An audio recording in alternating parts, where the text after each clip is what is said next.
Wow, you guys really liked the last macOS Tahoe installation, didn't you?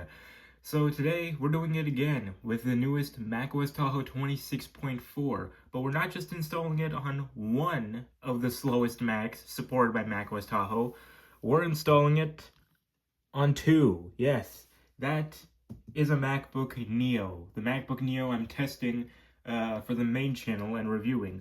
So yeah, we're gonna install it on both of these guys, the M1 MacBook Air here and the MacBook Neo Citrus A18 Pro base model 256 gig version that I have right here. Even though I'm not gonna be keeping this MacBook Neo, I'm just gonna install it just because, you know.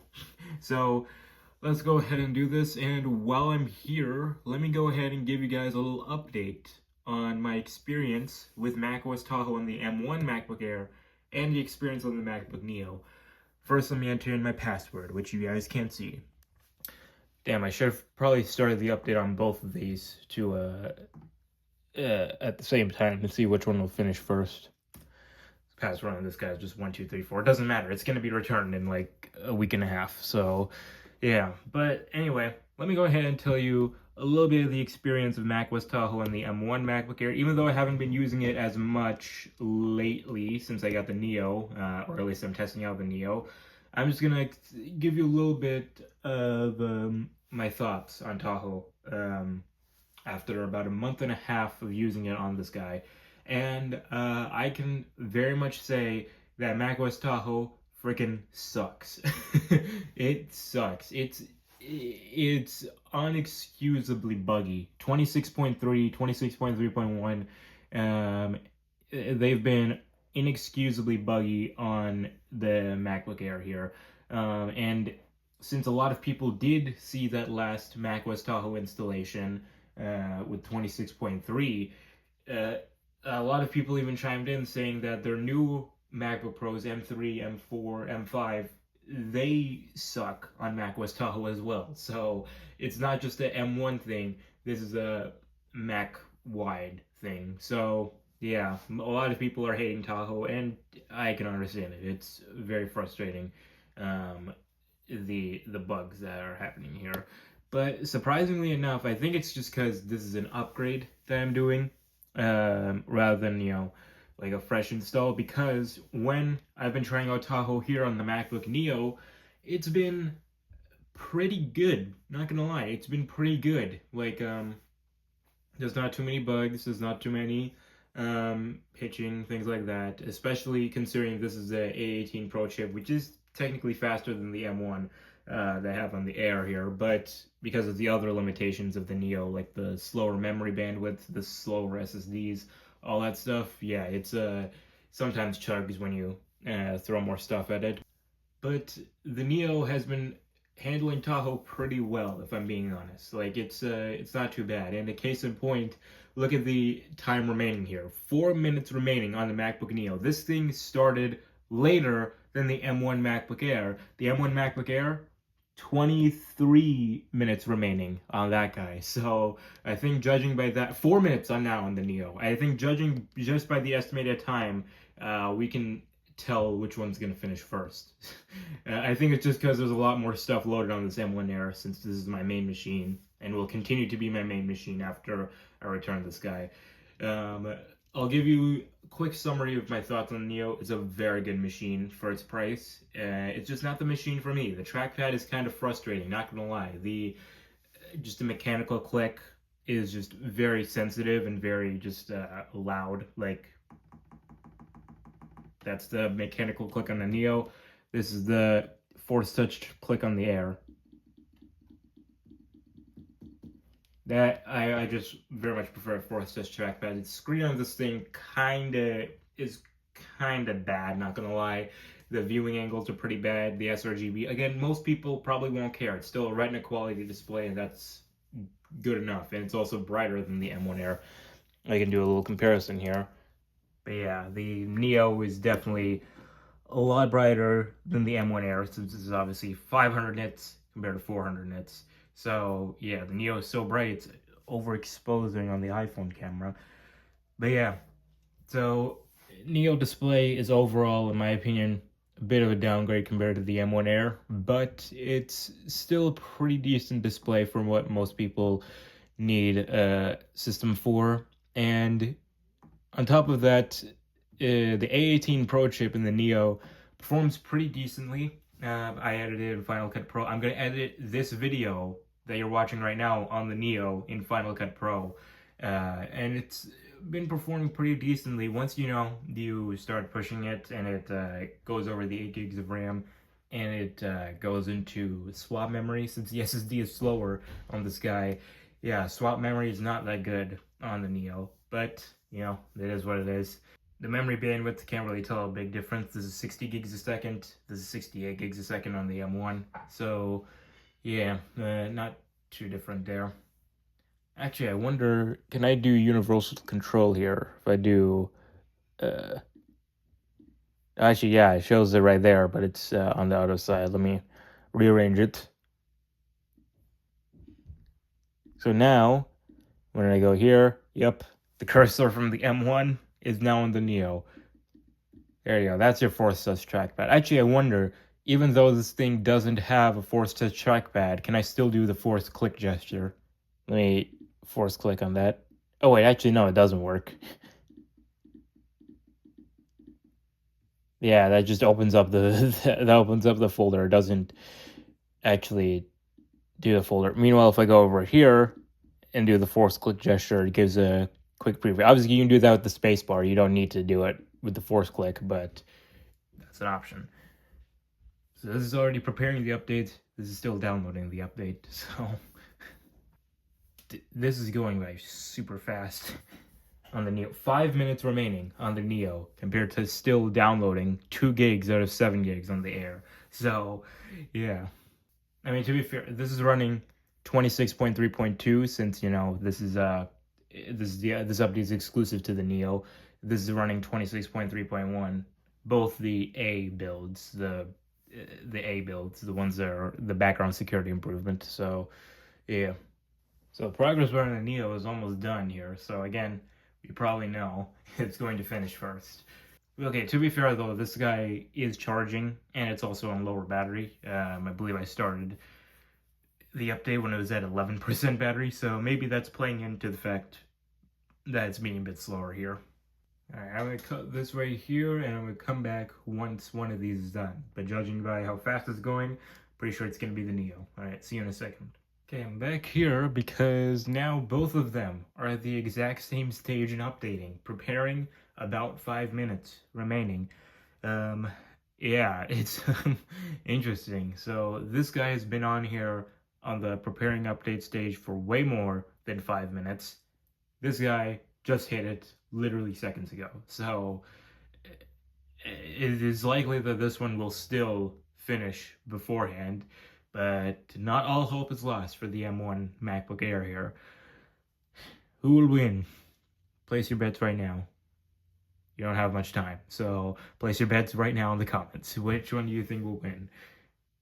So in terms of the feature updates in 26.4, obviously we were, emphasis on were, expecting the Apple Intelligence stuff. But of course that did not happen. So what we actually have are new emojis, and we also have the pop-up for Intel apps, which I don't think I have any Intel apps on here, but I for sure have some Intel apps on here. So Intel apps will now give you a warning saying that, hey, this app will not work in a future version of macOS, because macOS 27, which is coming out here in a few months. Apple just announced WWDC yesterday, and that's when they're going to announce macOS 27 and all their OS 27 updates. macOS 27 will drop support for all Intel Macs, only Apple Silicon Macs from macOS 27 onwards, and macOS 27 will be the final version to support Rosetta 2. So Rosetta 2 allows you to run Intel Mac apps on Apple Silicon Macs without any developer modification. This guy just went into a screensaver.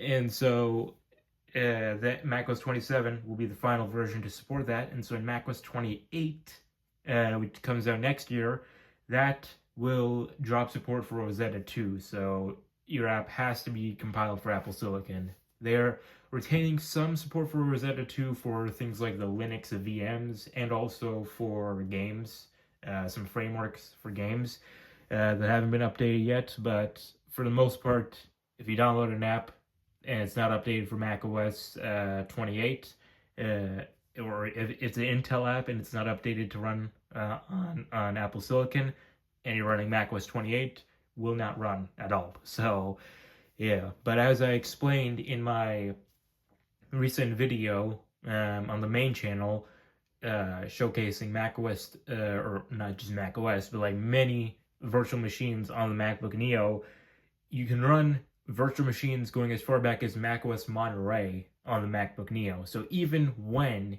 Intel apps don't work anymore, you can still run a virtual machine on your Neo, run them, and they'll still work. Obviously at a slower speed because, you know, they're virtualized, but it'll still run. So yeah, they keep that in mind once the apps drop support. But yeah, other than that, not too much else in 26.4. I think, see, iOS 26.4 had the playlist playground feature in Apple Music.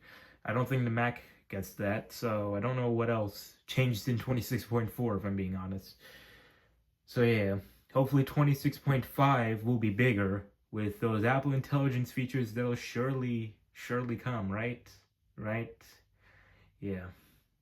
And actually, even if those Apple Intelligence, if 26.5 goes into beta while I still have the MacBook Neo, I'm going to install the beta on the Neo and see how well it runs, because, or with the new Siri features that are rumored, because if, you know, the Siri features arrive in 26.5, we don't know if the Siri features will arrive in 26 at all. They could very much be a 27 thing, but if they arrive in 26.5 in beta, I'm going to try it on the Neo just to see how well it runs on the lowest amount of RAM, slowest SSD, and pretty good neural engine, though. It is a pretty good neural engine on the A18 Pro here, even better than the one on the M1 here. So, but I'm curious to see how well it runs on the Neo, and I'm not going to install in the Air. This is my main machine. It's going to stay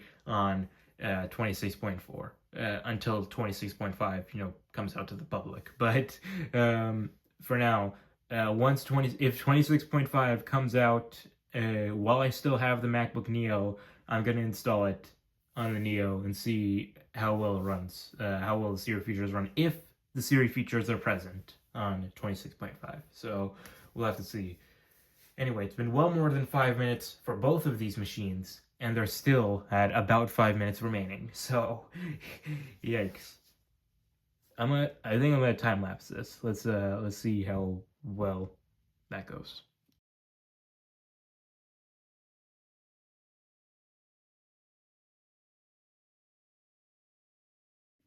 And just as predicted, the MacBook Neo wins this round. So yeah, not really much of a speed test. It's just, you know, something fun, just for the hell of it. So yeah, the MacBook Neo is updating first with 20. The cursor still shows up. That's funny. I haven't seen the cursor show up this early on in the update stage. That's interesting.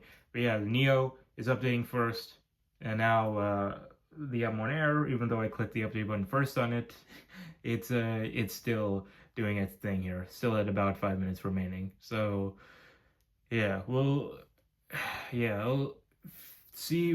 I wonder what happens first. Will this guy update, or will this guy finish preparing the update first before this guy goes to the desktop, or will it be both of them are installing at the same time? I don't know. We'll see. We'll see what happens with that. But yeah, this cursor had something like something percent completed, so it's doing something. I think it's almost done here on the Neo. The Neo is about to boot up here any second. There it is. Yep. The wallpaper hasn't loaded up yet, but it's done basically. So Interesting. Wallpaper is still not up there. Yeah, there we go. There it is. All right, we're in macOS Tahoe 26.4. Let's check the build number just because. Right here, 25E246. That's the build number for macOS Tahoe 26.4. So yeah, let's go ahead. Let's just move the camera to the Neo. Let's see what changed here. And to be honest, I probably have to look at the Apple release notes just because I have no idea what's new here. If I can type apple.com, for God's sake. What's new in the updates for macOS Tahoe 26? So support for AirPods Max 2. Yeah, so if the AirPods Max 2, they're coming out. Actually, they're going to be available for pre-order tomorrow. So if you want that, then yeah, AirPods Max 2, you have to update to 26.4. 8 new emoji. We'll take a look at that. We'll take a look at those in a second. Freeform. Yes, Freeform. So I have Apple Creator Studio since this guy gave me 3 months of Apple Creator Studio for free. So I guess we'll check that out here in a second. Reminders is urgent with a keyboard shortcut. Okay, so I guess that was in iOS a few updates ago. Now it's on macOS. So let's take a look at these emoji first. So let's press the emoji key. So I saw there was one emoji that really stands out because, yep, there it is. God damn it, I didn't type it. I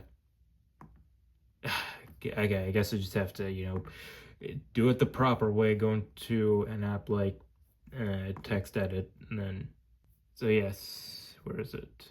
There it is. This emoji right here. This emoji was infamous because it was in the 2024 iPad Pro ad, and now it's an actual real emoji you can type on any device with 26.4. So that's all that matters, really. Yeah, this is I'm going to be using this emoji quite a lot. Yeah. So yeah, these are all the new emoji in 26.4 that you can use now.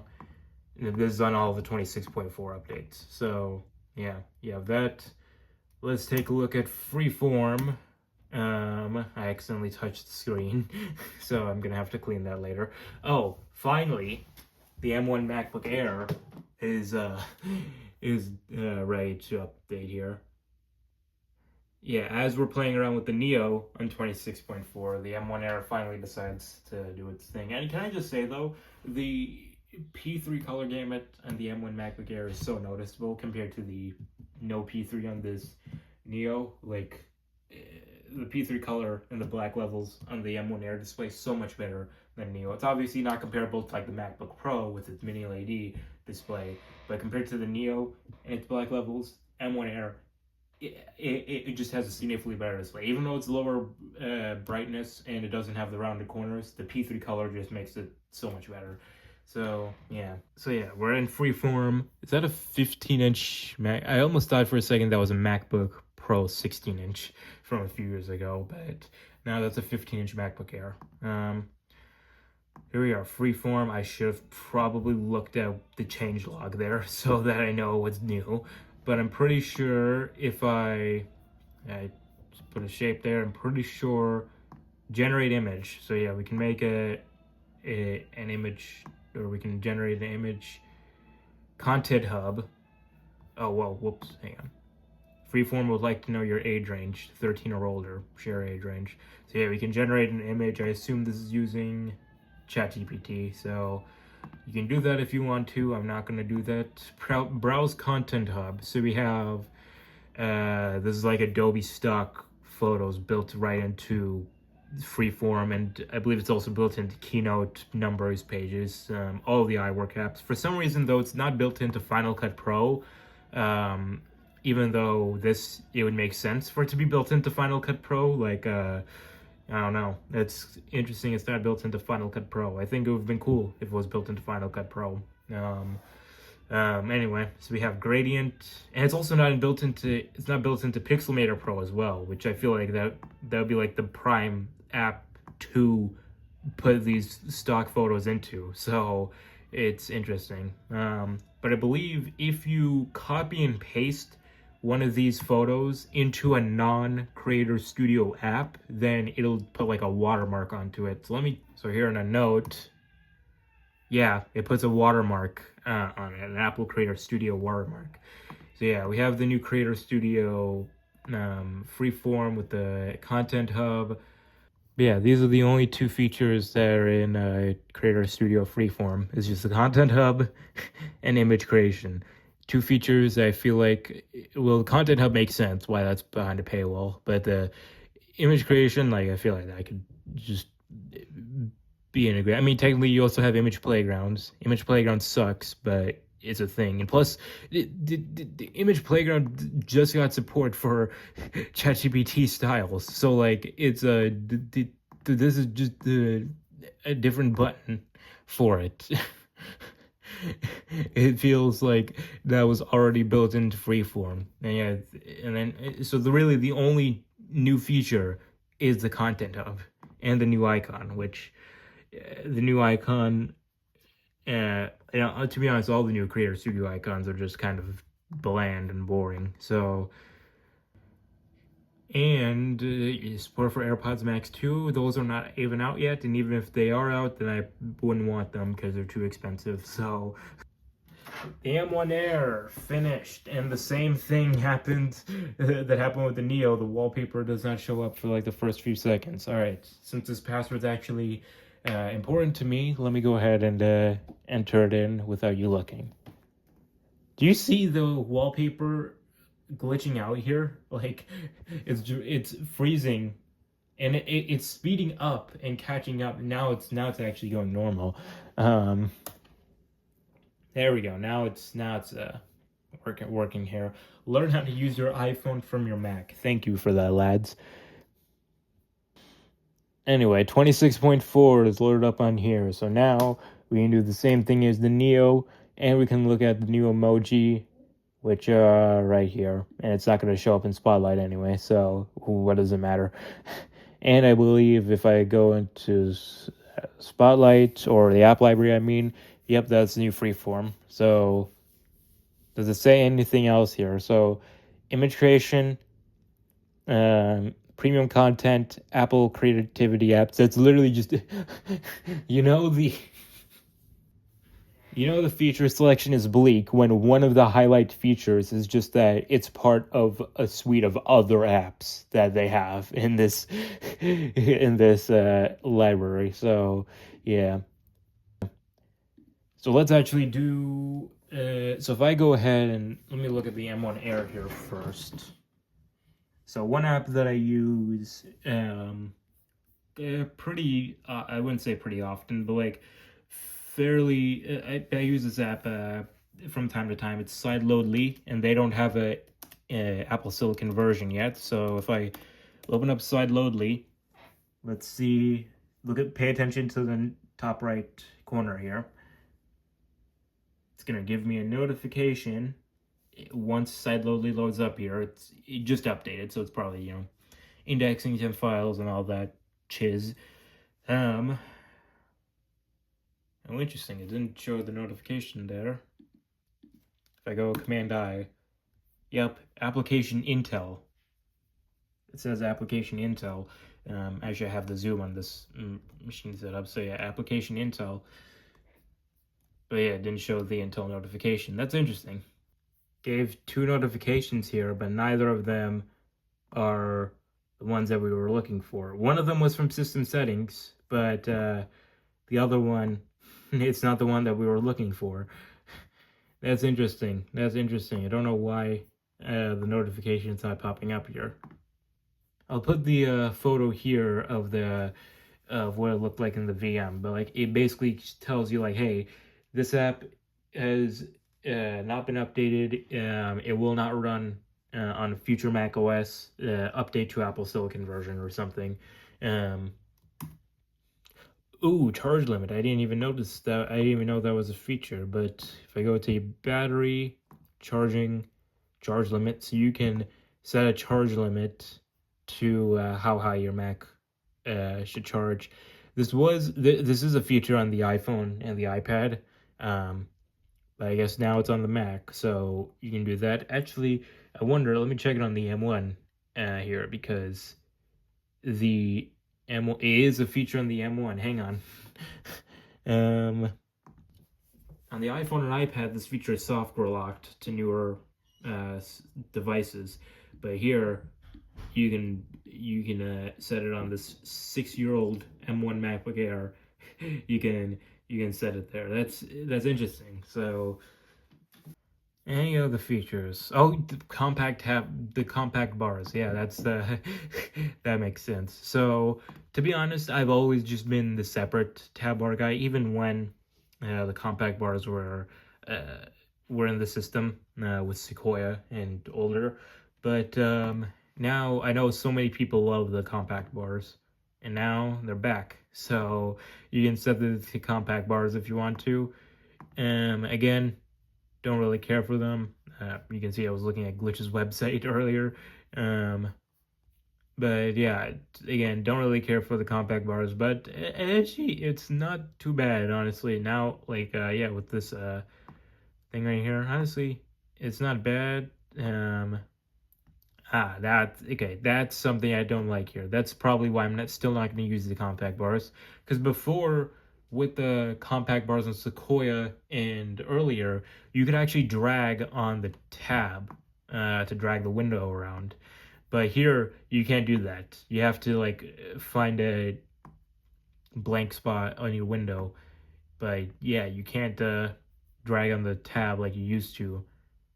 So yeah, that makes it a bit more cumbersome in my opinion. So that's why I'm probably not going to use the compact bars. I didn't have plans to use them, but now I probably definitely won't use them. So yeah, overall not too big of an update, but the more hopeful, more optimistic part of me hopes that not on the Neo, but specifically here on the M1, hopefully things get a lot more stable because right now Sequoia, or not Sequoia, excuse me, Tahoe 26.3 was not stable like in the slightest on this guy. So yeah.